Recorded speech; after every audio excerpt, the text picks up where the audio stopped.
pesantren menyumbang peningkatan IQ, sementara kekuasaan memerosotkan IQ. Kalau negara bilang demi persatuan tidak boleh ada perbedaan, itu namanya dungu. Dari awal kita berbeda. Kalau berbeda dianggap teroris, kalau berbeda dianggap ekstremis. Padahal antropologi bangsa ini disusun berdasarkan ontologi perbedaan. Pesantren fungsi utama adalah mengucapkan kejujuran karena diperintah oleh kolbu, mengucapkan kemerdekaan berpikir karena menginginkan ada pertengkaran argumen, memanfaatkan momentum-momentum politik supaya bangsa ini jangan diselundupkan di dalam wacana atau headline yang kita baca setiap hari yang gak ada isinya. Apa hak agama mempersoalkan politik? Oh, itu bisa tuh judulnya tuh. Apa hak Gus Toha mengundang Rocky Gerung? Topik kedua itu kan rame tuh.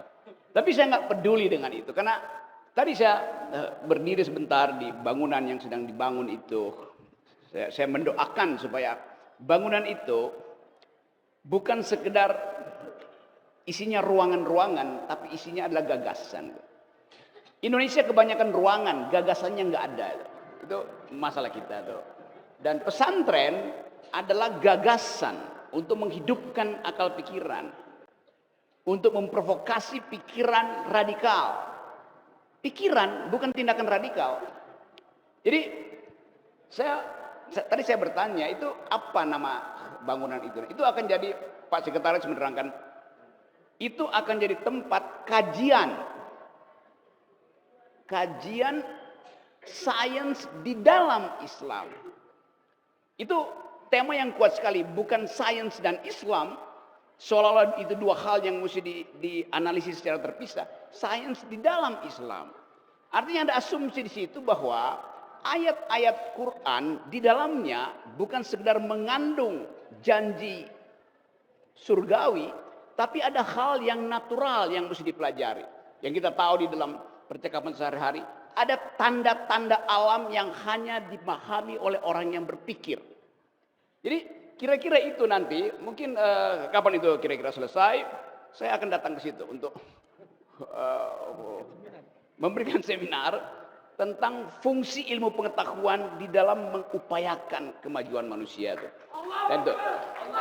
Iya. Dan Islam tentu mulai dari awal penyebaran doktrin agama, di dalamnya ada tradisi filosofi itu. Orang ingat apa sih matematika yang kita sebut algoritma, itu pertama kali diriset oleh ilmuwan Islam. Bagaimana cara kita mengobati manusia? Farmasi pertama ditemukan oleh ilmuwan Islam. Bagaimana kita mengukur skala-skala alam semesta yang kita sebut sekarang astronomi, itu pertama kali diuji di dalam ruang-ruang kuliah di abad-abad pertama ketika Islam muncul sebagai peradaban baru. Jadi selalu ada konteksnya di situ. Nah, kita mau coba gabungkan itu antara krisis pengetahuan, kekurangan pengetahuan, dan keterpurukan bangsa. Apa yang menyebabkan bangsa terpuruk? Karena pemimpinnya nggak berpikir. Itu intinya. Apa akibatnya? Akibatnya skala kecerdasan kita, kalau Anda baca riset terakhir sebulan lalu, Indonesia itu rata-rata IQ-nya 70,8. Hanya 70,8. Apalagi kalau nggak ada masjid kembar, nggak ada Al-Islah, mungkin tinggal 60 IQ kita. Jadi pesantren menyumbang peningkatan IQ, sementara kekuasaan memerosotkan IQ. Karena nggak ada undangan berpikir. Orang berpikir dilarang. Orang berusaha untuk memperdebatkan masa depan dianggap sebagai bahaya politik identitas. Jadi kita lihat bahwa bangsa ini dituntun ke arah kegelapan. Itu intinya tuh. Padahal tadi diterangkan oleh Gus Toha, persahabatan itu adalah hak setiap warga negara. Lepas dari soal agama, etnis segala macam. Tapi justru negara itu memprovokasi supaya jangan bersahabat antar agama. Jangan bersahabat antar etnis, jangan bersahabat antar kelas. Diam-diam itu yang sedang terjadi di kita. Sehingga terjadi ketegangan sosial. Oke, saya pegang 2 mic kembar di masjid kembar.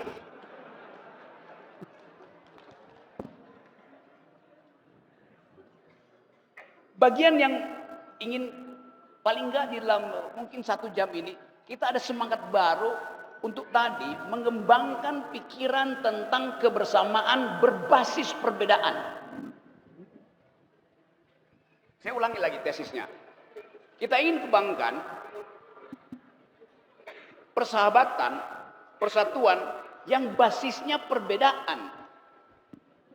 Karena fakta antropologi bangsa ini adalah perbedaan. Jadi, betul tadi Gus Toha, demi perbedaan kita memerlukan persatuan, demi perbedaan.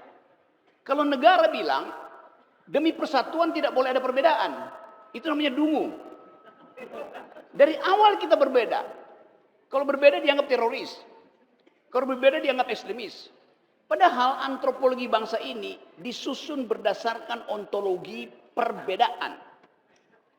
Jadi justru karena ada perbedaan diperlukan persatuan. Bukan dibalik, demi persatuan nggak boleh ada perbedaan. Itu kurang ajarnya negara. Hal itu. Jadi sekali lagi, kalau kita ingin lihat perkembangan era, kita hidup di dalam semacam republic of fear. Kita cemas terhadap keadaan. Kita nggak tahu pasti akan ada pemilu atau tidak. IKN akan berlanjut apa tidak. Keadaan itu membuat kita seolah-olah nggak ada harapan lagi. Nah, ini forum yang kita pastikan bahwa kendati negara mengalami optimisme, kita kendati negara pesimis dengan keadaan. Karena setiap kali kita dengar krisis global, COVID segala macam itu menyebabkan negara akan menunda pemilu sangat mungkin. Menyebabkan pemerintah tiba-tiba memberlakukan hal yang sudah diharamkan oleh Mahkamah Konstitusi, yaitu Omnibus Law. Jadi sekali lagi kita mau putuskan malam ini bahwa di Bondowoso ada optimisme bangsa ini bisa ditemukan kembali. Apa yang mesti kita temukan? Akal pikiran. Nah, tema malam ini betul sekali. Kita bahasa temanya tuh merajuk bukan hati, ada kata-kata hati itu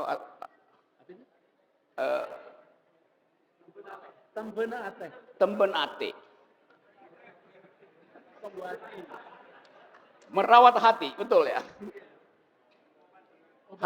Obat hati. Hati-hati dengan hatiku. Kita masuk dulu pada tema itu. Ini adalah pondok pesantren. Tempat dipersiapkan masa depan. Dan hanya demi itu kita bisa membayangkan Indonesia. Kita bisa membayangkan Indonesia kalau ada pertumbuhan pikiran di semua sekolah. Nah, prinsip pertama dari setiap murid adalah takwa pada gurunya itu. Udah pasti itu. Kata murid dalam bahasa Inggris namanya disciple. Murid. Dari kata disciple turun kata disiplin. Disiplin itu di dalam bahasa Arab namanya takwa. Mengerti karena itu menjalankan. Itu namanya takwa kan. Bukan sekedar tunduk. Karena mengerti maka menjalankan. Apa yang mesti dijalankan? Harapan. Apa yang mesti dijalankan? Kemampuan untuk mengevaluasi keadaan. Jadi itu yang terjadi. Nah, karena itu tidak mungkin pesantren itu dipisahkan dari politik. Seperti yang diucapkan sekarang. Jauhkan pesantren dari politik. Karena itu politik. Bukan. Justru di pesantren diajar metode kritis. Dan di dalam politik, kalau kita berhenti kritik, maka akan timbul monster-monster di istana. Itu intinya. Ada bahasa Italia bilang, El sueño della razón produce monstros. Akal yang tidur, kalau akal Anda tidur, maka yang beroperasi malam hari adalah monster-monster. Koruptor, arogan, para arogan. Jadi sangat kontekstual kalau kita pastikan bahwa tugas dari pesantren adalah menghidupkan harapan bahwa akal bisa diproduksi ulang. Kita istilahkan itu. Kenapa? Karena selama 7 tahun ini akal kita tidur, akibatnya monster oligarki hidup. Beroperasi dia malam hari itu. Itu yang menerangkan kenapa bangsa ini nggak bisa bertumbuh berkompetisi dengan bangsa-bangsa lain. Kalau setiap kali kita dengar di media massa ekonomi kita baik, tumbuh segala macam tuh. Faktanya ini coba saya kasih data dulu karena ini kan kuliah tuh. Di zaman Pak Harto, harta kita dikuras oleh konglomerat. Tapi yang balik ke negara masih 33%. Pak Harto kasih konsesi-konsesi. Yang balik ke negara 33%. Zaman Pak SBY, yang balik tinggal 28%, 25 sampai 28%. Zaman Pak Jokowi, tinggal 8%. Itu data primer. Yang menyebabkan kenapa banyak akademisi, teman-teman saya dosen itu,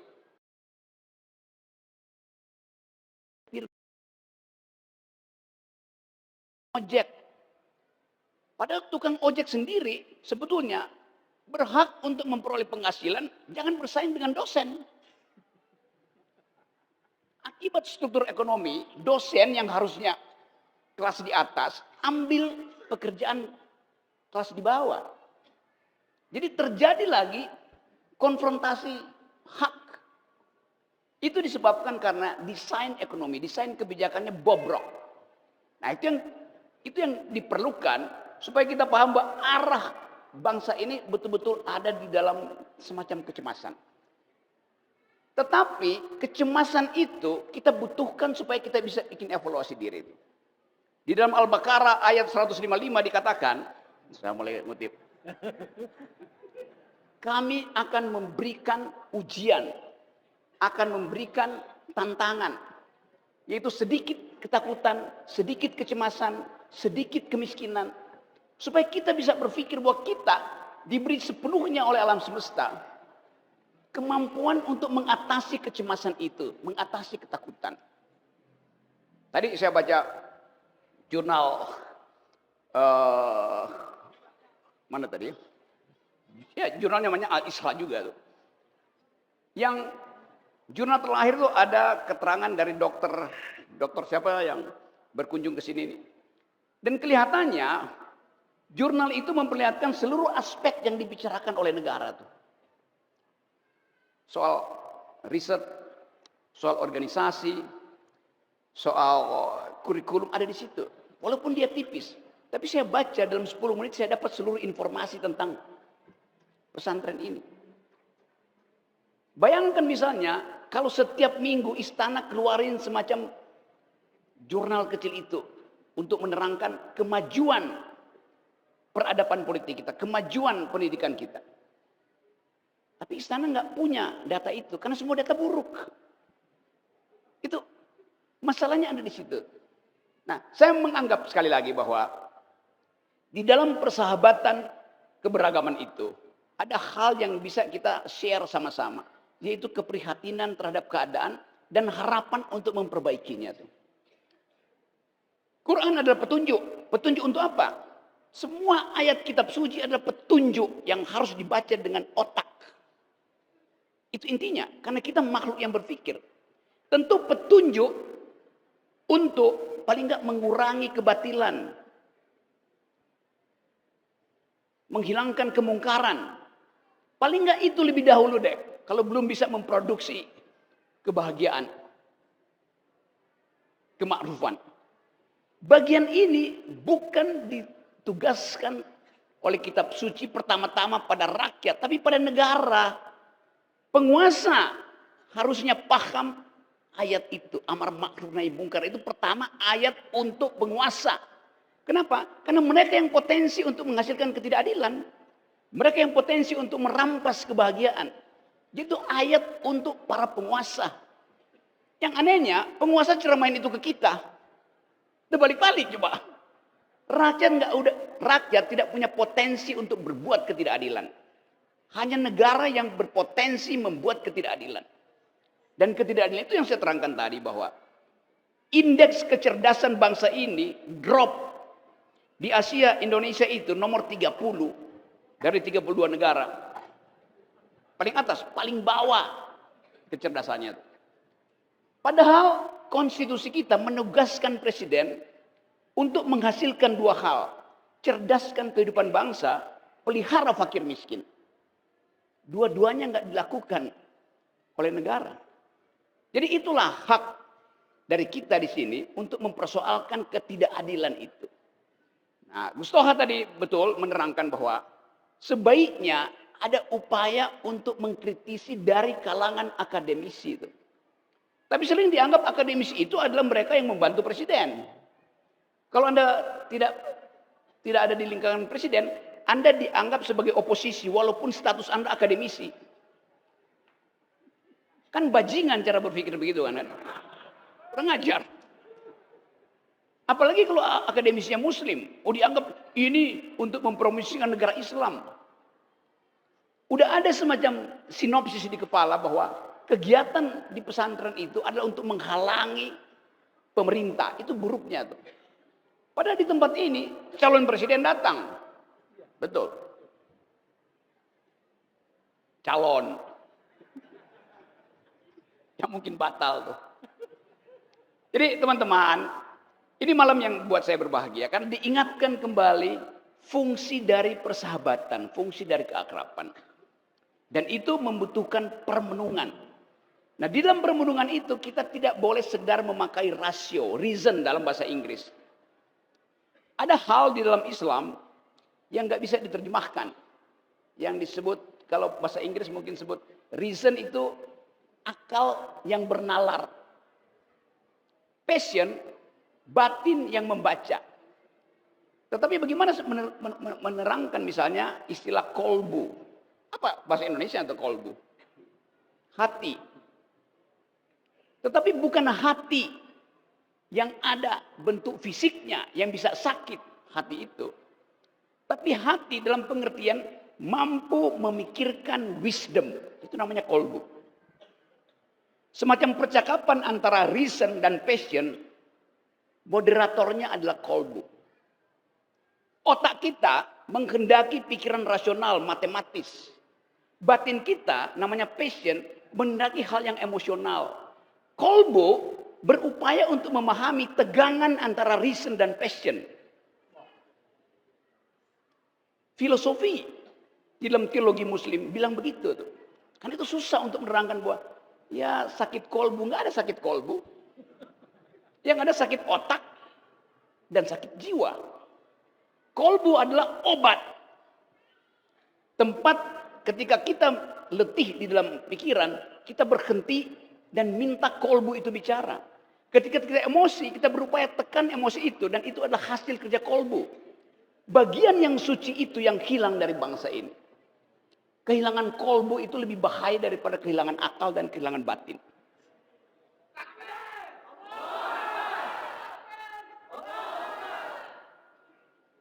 Nah, kesempatan ini adalah upaya untuk membenahi bangsa ini dengan memproduksi kolbu. Tapi nanti saya akan dibully. Pasti dibully itu. Sok tahu Rocky Gerung. Ngomong apa dia? Ada yang akan menjelaskan. Ustaz Toha tuh. Jadi teman-teman, pesantren fungsi utama adalah mengucapkan kejujuran. Karena diperintah oleh kolbu. Mengucapkan kemerdekaan berpikir. Karena menginginkan ada pertengkaran argumen. Memanfaatkan momentum-momentum politik. Supaya bangsa ini jangan diselundupkan di dalam wacana atau headline-headline yang kita baca setiap hari yang gak ada isinya tuh. Jadi teman-teman itu kultum saya hari ini. Nanti sebelum kita bercakap-cakap, tapi saya ingin mengatakan kesenangan hati saya karena diundang di tempat di mana pikiran itu dihargai. Terima kasih. Assalamualaikum warahmatullahi wabarakatuh.